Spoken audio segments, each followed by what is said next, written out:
নমস্কার। ভারতীয় সংবিধান বা কনস্টিটিউশন অফ ইন্ডিয়া বিশ্বের অন্যতম বড় এবং বিস্তারিত লিখিত সংবিধান। কিন্তু আমরা আজ যে সংবিধানকে দেখছি তা কিন্তু একদিনে বা হঠাৎ করে তৈরি হয়নি। এই সংবিধানের পেছনের ইতিহাস কয়েক বছরের পুরনো, যেখানে রয়েছে ব্রিটিশ শাসন, ভারতীয়দের দীর্ঘ সংগ্রাম এবং একাধিক আইনের ক্রমবিবর্তন। আজকের ভিডিওতে আমরা জানব কিভাবে ১৬০০ সালে ব্যবসা করতে আসা একটি কোম্পানি ধীরে ধীরে ভারতের প্রশাসনিক ক্ষমতা দখল করল এবং কিভাবে তাদের তৈরি করা একাধিক আইনের মাধ্যমেই আমাদের সংবিধানের ভিত্তিপ্রস্তর স্থাপন হল। এই আলোচনাটি যে কোনো প্রতিযোগিতামূলক পরীক্ষার প্রস্তুতি যারা নিচ্ছেন তাদের জন্য খুবই গুরুত্বপূর্ণ। আমরা কোনো তথ্য মিস না করে প্রতিটি আইন বিস্তারিতভাবে আলোচনা করব। এই পুরো ইতিহাসকে আমরা প্রধান দুটি ভাগে ভাগ করতে পারি। দ্য কোম্পানি রুল বা ইস্ট ইন্ডিয়া কোম্পানির শাসন ১৭৭৩ থেকে ১৮৫৮, দ্য ক্রাউন রুল বা ব্রিটিশ রাজের সরাসরি শাসন ১৮৫৮ থেকে ১৯৪৭। আসুন শুরু করা যাক। ইতিহাসের পাতায় পিছিয়ে যাওয়া যাক। ১৬০০ সালে ইস্ট ইন্ডিয়া কোম্পানি ইংল্যান্ডের রানী এলিজাবেথ প্রথমের কাছ থেকে একটি চার্টার পায়। এই চার্টার অনুযায়ী তারা ভারতের সাথে একচেটিয়া ব্যবসা করার অধিকার অর্জন করে।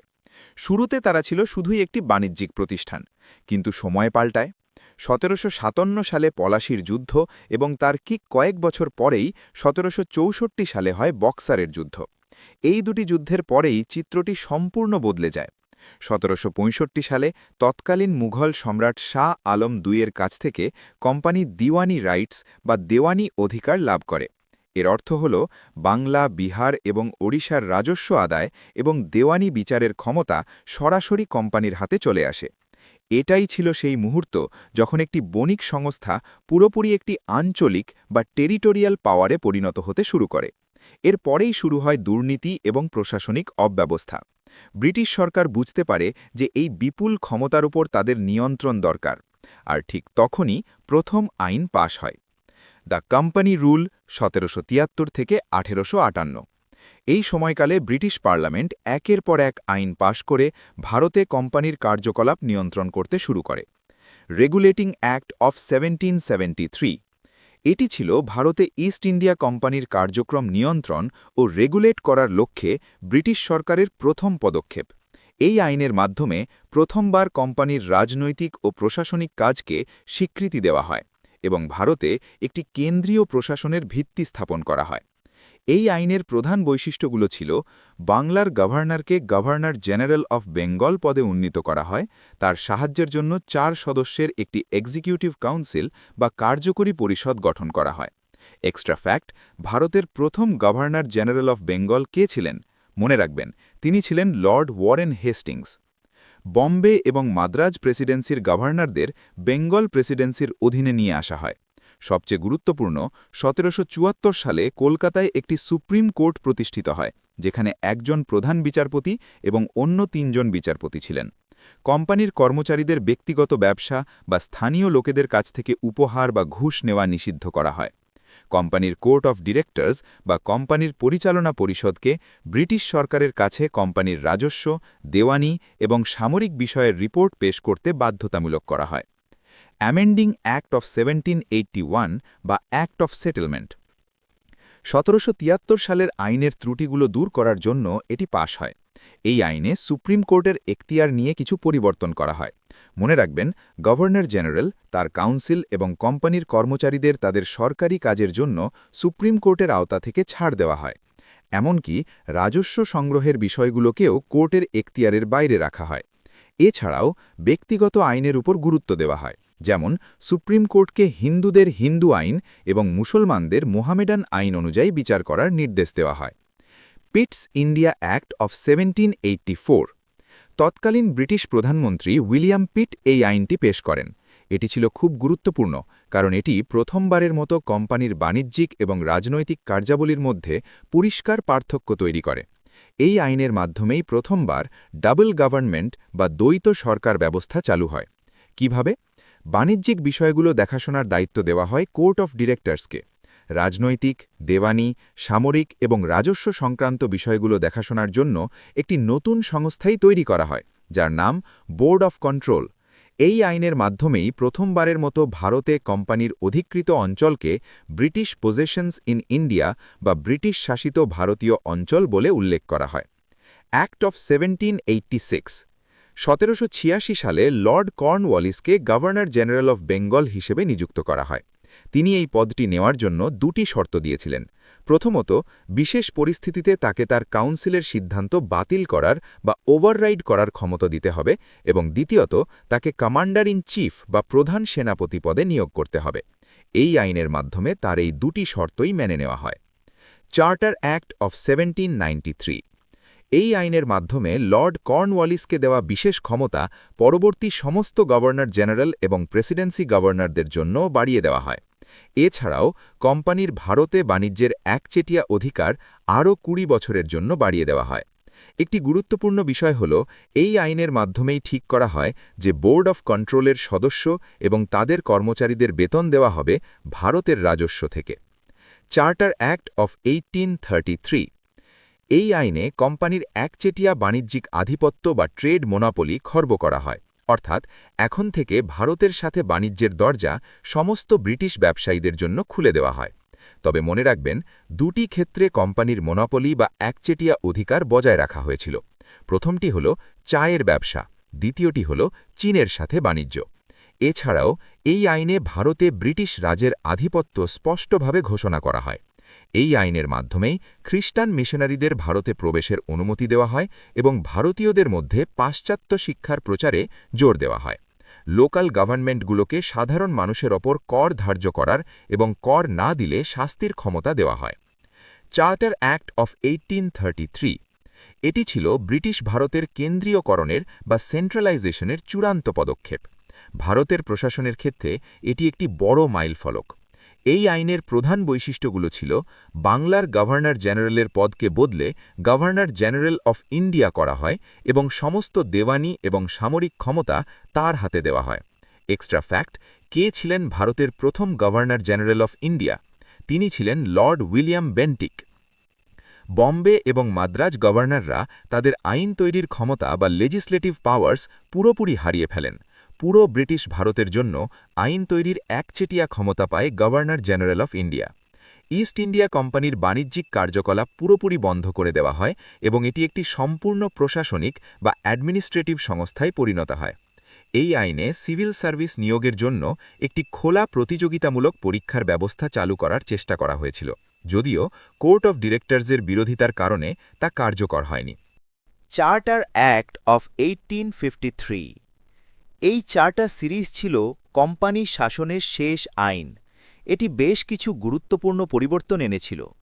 প্রথমবারের মতো গভর্নর জেনারেলের কাউন্সিলের আইন তৈরির কাজ এবং প্রশাসনিক কাজকে আলাদা করা হয়।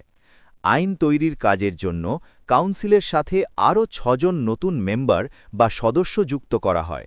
এভাবেই গঠিত হয় ইন্ডিয়ান সেন্ট্রাল লেজিসলেটিভ কাউন্সিল, যা একটি মিনি পার্লামেন্টের মতো কাজ করত। অবশেষে সিভিল সার্ভেন্টদের নিয়োগের জন্য একটি খোলা প্রতিযোগিতা বা ওপেন কম্পিটিশন সিস্টেম চালু করা হয়। ভারতীয়দের জন্যেও এই পরীক্ষা দেওয়ার সুযোগ খুলে দেওয়া হয়। এক্সট্রা ফ্যাক্ট, এর ফলেই 1854 সালে ইন্ডিয়ান সিভিল সার্ভিসের ওপর ম্যাকলে কমিটি গঠন করা হয়। প্রথমবারের মতো কেন্দ্রীয় আইন পরিষদে স্থানীয় প্রতিনিধিত্বের সুযোগ দেওয়া হয়। মাদ্রাজ, বম্বে, বেঙ্গল এবং আগ্রার প্রাদেশিক সরকার থেকে 4 জন সদস্য নিয়োগ করা হয়। কোম্পানির শাসনের সমাপ্তি ঘনিয়ে আসে এক বড় ঐতিহাসিক ঘটনার মাধ্যমে। সেটি ছিল 1857 সালের মহাবিদ্রোহ বা সিপয় মিউটেনি। এই বিদ্রোহ ব্রিটিশ শাসনের ভিত কাঁপিয়ে দেয়। ব্রিটিশ সরকার বুঝতে পারে যে কোম্পানির ওপর এই বিশাল দেশ শাসনের দায়িত্ব আর রাখা যাবে না। তাই 1858 সালে ব্রিটিশ পার্লামেন্ট একটি নতুন আইন পাশ করে, যা ভারতের শাসন ইতিহাসে সম্পূর্ণ নতুন এক যুগের সূচনা করে। কোম্পানি শাসনের অবসান ঘটে এবং শুরু হয় the crown rule. The crown rule 1858 থেকে 1947, government of India Act of 1858। এই আইনটি act for the good government of India নামেও পরিচিত ছিল। এই আইনের মাধ্যমে ইস্ট ইন্ডিয়া কোম্পানিকে পুরোপুরি বাতিল করা হয় এবং ভারতের শাসন ক্ষমতা সরাসরি ব্রিটিশ ক্রাউনের হাতে তুলে দেওয়া হয়।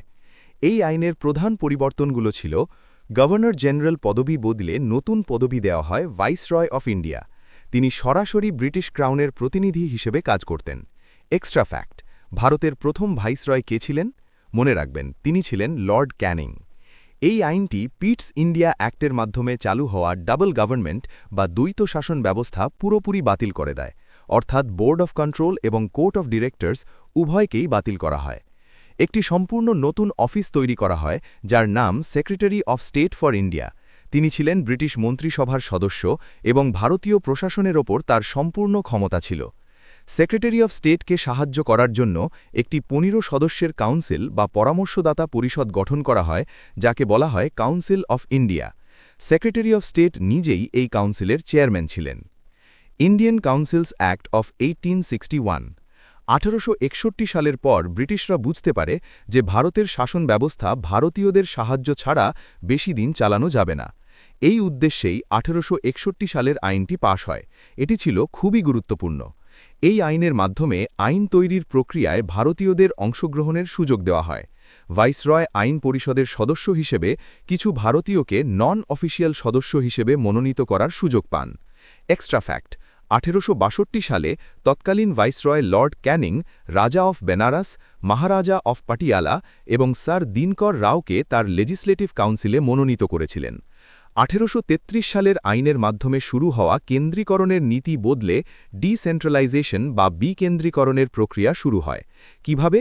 বম্বে এবং মাদ্রাস প্রেসিডেন্সিকে তাদের আইন তৈরির ক্ষমতা ফিরিয়ে দেওয়া হয়।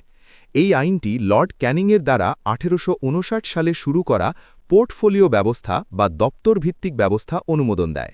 এর অর্থ হল একজন মন্ত্রীকে এক বা একাধিক নির্দিষ্ট দপ্তর দেখাশোনার দায়িত্ব দেওয়া হতো। ভাইসরয়কে জরুরি পরিস্থিতিতে কাউন্সিলের মতামত ছাড়াই অর্ডিন্যান্স বা অধ্যাদেশ জারির ক্ষমতা দেওয়া হতো, যার মেয়াদ ছিল 6 মাস। Indian Councils Act of 1892। এই আইনের মাধ্যমে কেন্দ্রীয় এবং প্রাদেশিক আইন পরিষদে নন অফিসিয়াল সদস্যের সংখ্যা বাড়ানো হয়, তবে সরকারি সদস্যদেরই মোসাঅধিকত্ব বজায় রাখা হয়। এই আইনের মাধ্যমে আইন পরিষদের ক্ষমতা বাড়ানো হয়। এখন থেকে সদস্যরা বাজেট আলোচনা করার এবং প্রশাসনিক বিষয় নিয়ে প্রশ্ন করার অধিকার পান। এছাড়াও নন অফিসিয়াল সদস্যদের নিয়োগের ক্ষেত্রে এক ধরনের পরোক্ষ নির্বাচনের ব্যবস্থা চালু করা হয়েছিল, যদিও অফিসিয়ালি এটি ছিল মনোনয়ন প্রক্রিয়া। ইন্ডিয়ান কাউন্সিলস অ্যাক্ট অফ 1909, মরলে মিন্টো রিফর্মস। এই আইনটি মরলে মিন্টো রিফর্মস নামে পরিচিত ছিল কারণ লর্ড মরলে ছিলেন তৎকালীন সেক্রেটারি অফ স্টেট এবং লর্ড মিন্টো ছিলেন ভাইসরয়। এই আইনের প্রধান বৈশিষ্ট্যগুলো ছিল কেন্দ্রীয় আইন পরিষদের সদস্য সংখ্যা 16 থেকে বাড়িয়ে 60 করা হয়। প্রথমবারের মতো ভারতীয়দের ভাইসরয় এবং গভর্নরদের এক্সিকিউটিভ কাউন্সিল বা কার্যকরী পরিষদে যোগ দেওয়ার সুযোগ দেওয়া হয়। এক্সট্রা ফ্যাক্ট, কে ছিলেন প্রথম ভারতীয় যিনি ভাইসরয়ের এক্সিকিউটিভ কাউন্সিলে যোগ দিয়েছিলেন? তিনি ছিলেন সত্যেন্দ্র প্রসাদ সিনহা। তিনি ল মেম্বার হিসেবে যোগ দিয়েছিলেন। এই আইনটি সবচেয়ে বিতর্কিত এবং গুরুত্বপূর্ণ বিষয় হল এটি মুসলমানদের জন্য একটি পৃথক নির্বাচন বা সেপারেট ইলেক্টোরেট ব্যবস্থা চালু করে। এই ব্যবস্থাটি কমিউনাল রিপ্রেজেন্টেশন বা সাম্প্রদায়িক প্রতিনিধিত্বের ভিত্তি স্থাপন করে। এক্সট্রা ফ্যাক্ট, এই কারণে লর্ড মিন্টোকে ফাদার অফ কমিউনাল ইলেক্টোরেট বা সাম্প্রদায়িক নির্বাচনের জনক বলা হয়। Government of India Act of 1919, Montagu Chelmsford reforms. 20 August 1917 British সরকার প্রথমবার ঘোষণা করে যে তাদের উদ্দেশ্য হল ভারতে একটি দায়িত্বশীল সরকার বা রেসপন্সিবল গভর্নমেন্ট প্রতিষ্ঠা করা। এই লক্ষ্যেই 1919 সালে আইনটি পাশ হয় এবং এটি 1921 সালে কার্যকর হয়। এই আইনের পরিবর্তনগুলো ছিল কেন্দ্রীয় এবং প্রাদেশিক বিষয়গুলোকে আলাদা করা। প্রাদেশিক বিষয়গুলোকে দুটি ভাগে ভাগ করা হয়। এই ব্যবস্থাকে বলা হয় ডায়ার্কি বা দ্বৈত শাসন। এই দুই ভাগ ছিল ট্রান্সফার্ড সাবজেক্টস। এগুলি ছিল এমন বিষয় যা গভর্নর তার মন্ত্রীদের, যারা আইন পরিষদের কাছে দায়বদ্ধ, তাদের সাহায্যে পরিচালনা করতেন। Reserved subjects. এগুলি ছিল এমন বিষয় যা গভর্নর তার এক্সিকিউটিভ কাউন্সিলের সাহায্যে পরিচালনা করতেন এবং এর জন্য তিনি আইন পরিষদের কাছে দায়বদ্ধ ছিলেন না। প্রথমবারের মতো দেশে বাইক্যামেরালিজম বা দ্বিকক্ষ বিশিষ্ট আইন পরিষদ এবং প্রত্যক্ষ নির্বাচন বা ডাইরেক্ট ইলেকশনস চালু করা হয়। কেন্দ্রীয় আইন পরিষদের বদলে দুটি কক্ষ গঠিত হয়, একটি উচ্চকক্ষ বা কাউন্সিল অফ স্টেট এবং একটি নিম্নকক্ষ বা লেজিসলেটিভ অ্যাসেম্বলি। ভাইসরয়ের এক্সিকিউটিভ কাউন্সিলের 6 জন সদস্যের মধ্যে 3 জন সদস্যকে ভারতীয় হওয়া বাধ্যতামূলক করা হয়। সাম্প্রদায়িক প্রতিনিধিত্বের ব্যবস্থাটি আরও বাড়িয়ে শিখ, ভারতীয় খ্রিস্টান, অ্যাংলো ইন্ডিয়ান এবং ইউরোপীয়দের জন্য পৃথক নির্বাচনের ব্যবস্থা করা হয়। সম্পত্তি, কর এবং শিক্ষার ভিত্তিতে সাধারণ মানুষকে ভোট দেওয়ার অধিকার দেওয়া হয়। সিভিল সার্ভেন্টদের নিয়োগের জন্য একটি নতুন সংস্থা সেন্ট্রাল পাবলিক সার্ভিস কমিশন স্থাপন করার প্রস্তাব দেওয়া হয়, যা শেষ পর্যন্ত ১৯২৬ সালে গঠিত হয়। প্রথমবার প্রাদেশিক বাজেটকে কেন্দ্রীয় বাজেট থেকে আলাদা করা হয়। সাইমন কমিশন 1927 ১৯১৯ সালের আইনের কার্যকারিতা পর্যালোচনা করার জন্য ১০ বছর পর একটি কমিশন গঠন করার কথা ছিল, কিন্তু ২ বছর আগেই ১৯২৭ সালে ব্রিটিশ সরকার স্যার জন সাইমনের নেতৃত্বে একটি ৭ সদস্যের বিধিবদ্ধ কমিশন গঠন করেন। তবে এই কমিশনের সব সদস্যই ব্রিটিশ ছিলেন, কোনো ভারতীয়কে রাখা হয়নি। এই কারণে ভারতের সমস্ত দল সাইমন কমিশনকে বয়কট করে। কমিশন ১৯৩০ সালে তাদের রিপোর্ট পেশ করে এবং ডায়ার্কি বা দ্বৈত শাসন বাতিল করে সাম্প্রদায়িক নির্বাচন বজায় রাখার সুপারিশ করে। কমিউনাল অ্যাওয়ার্ড 1932 ১৯৩২ সালের অগস্টে ব্রিটিশ প্রধানমন্ত্রী র্যামসে ম্যাকডোনাল্ড সাম্প্রদায়িক বাটোয়ারা ঘোষণা করেন। এটি শুধুমাত্র মুসলমানদের জন্যই নয়, শিখ, ভারতীয় খ্রিস্টান, অ্যাংলো ইন্ডিয়ান এবং ইউরোপীয়দের জন্য পৃথক নির্বাচনের ব্যবস্থা জারি রাখে। এমনকি এটি হিন্দু ধর্মের অন্তর্গত দলিত শ্রেণী বা ডিপ্রেসড ক্লাসেসদের জন্য পৃথক নির্বাচনের ব্যবস্থা করে। গান্ধীজি এর তীব্র বিরোধিতা করেন এবং এর বিরুদ্ধে ইয়েরাবাড়া জেলে আমরণ অনশন শুরু করেন। এর ফলেই হয় বিখ্যাত পুনা প্যাক্ট।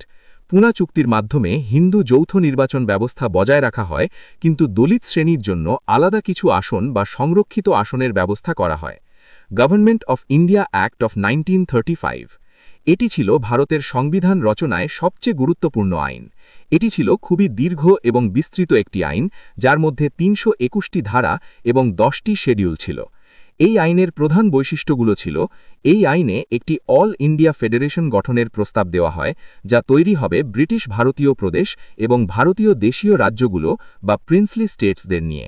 তবে দেশীয় রাজ্যগুলো যোগ দিতে রাজি না হওয়ায় এই ফেডারেশন কখনোই গঠিত হয়নি। এই আইনে কেন্দ্র এবং প্রদেশের মধ্যে ক্ষমতার ভাগ করা হয় 3টি তালিকার মাধ্যমে: ফেডারাল লিস্ট বা কেন্দ্রীয় তালিকা 59টি বিষয়, প্রভিন্সিয়াল লিস্ট বা প্রাদেশিক তালিকা 54টি বিষয় এবং কনকারেন্ট লিস্ট বা যুগ্ম তালিকা 36টি বিষয়। বাকি ক্ষমতা বা রেজিডুয়ারি পাওয়ার্স দেওয়া হয় ভাইসরয়কে।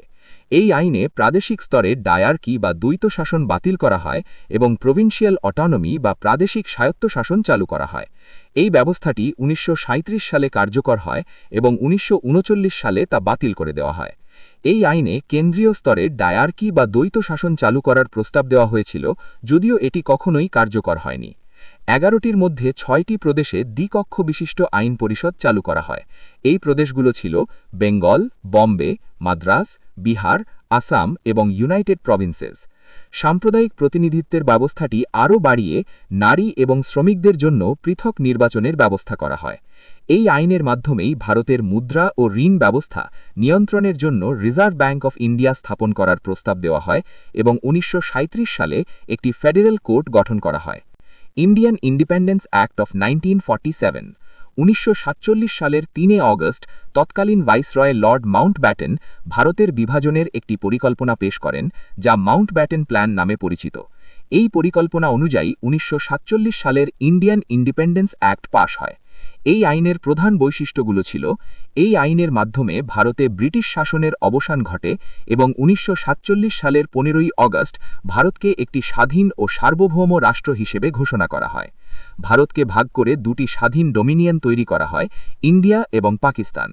এই দুই দেশের কাছেই ব্রিটিশ কমনওয়েলথ থেকে আলাদা হওয়ার অধিকার ছিল। এই আইন ভাইসরয় পদটি বাতিল করে দেয়।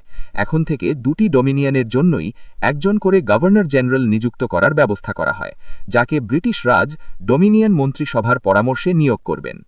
উভয় ডোমিনিয়নের গণপরিষদ বা কনস্টিটিউয়েন্ট অ্যাসেম্বলিকে ক্ষমতা দেওয়া হয় তাদের নিজস্ব সংবিধান রচনা করার এবং ব্রিটিশ পার্লামেন্টের যে কোনো আইন বাতিল করার। এই আইন secretary of state for India অফিসটি বাতিল করে দেয়। এই আইন ভারতীয় দেশীয় রাজ্যগুলো বা প্রিন্সলি স্টেটসদের ওপর ব্রিটিশ আধিপত্য বাতিল করে দেয়। তাদের স্বাধীনতা দেওয়া হয় ভারত বা পাকিস্তান যে কোনো একটি ডোমিনিয়নে যোগ দেওয়ার বা স্বাধীন থাকার।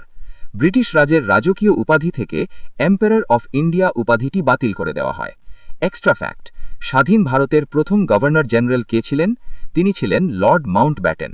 এবং তিনি ভারতের প্রথম প্রধানমন্ত্রী হিসেবে জওহরলাল নেহরুকে শপথ বাক্য পাঠ করান। এভাবেই ১৭৭৩ সাল থেকে শুরু হয়ে ১৯৪৭ সাল পর্যন্ত দীর্ঘ প্রশাসনিক এবং রাজনৈতিক পরিবর্তনের ফসল হিসেবে আমাদের এই মহান সংবিধান গঠিত হয়। এই ঐতিহাসিক পটভূমি জানার পর আপনারা আরও ভালোভাবে আমাদের সংবিধানের গভীরতা ও গুরুত্ব অনুভব করতে পারবেন। আশা করি এই বিস্তারিত আলোচনাটি আপনাদের উপকারে আসবে। ভিডিওটি কেমন লাগলো তা আমাদের জানান। দেখা হবে পরের ভিডিওতে অন্য কোনো একটি গুরুত্বপূর্ণ বিষয় নিয়ে। নমস্কার।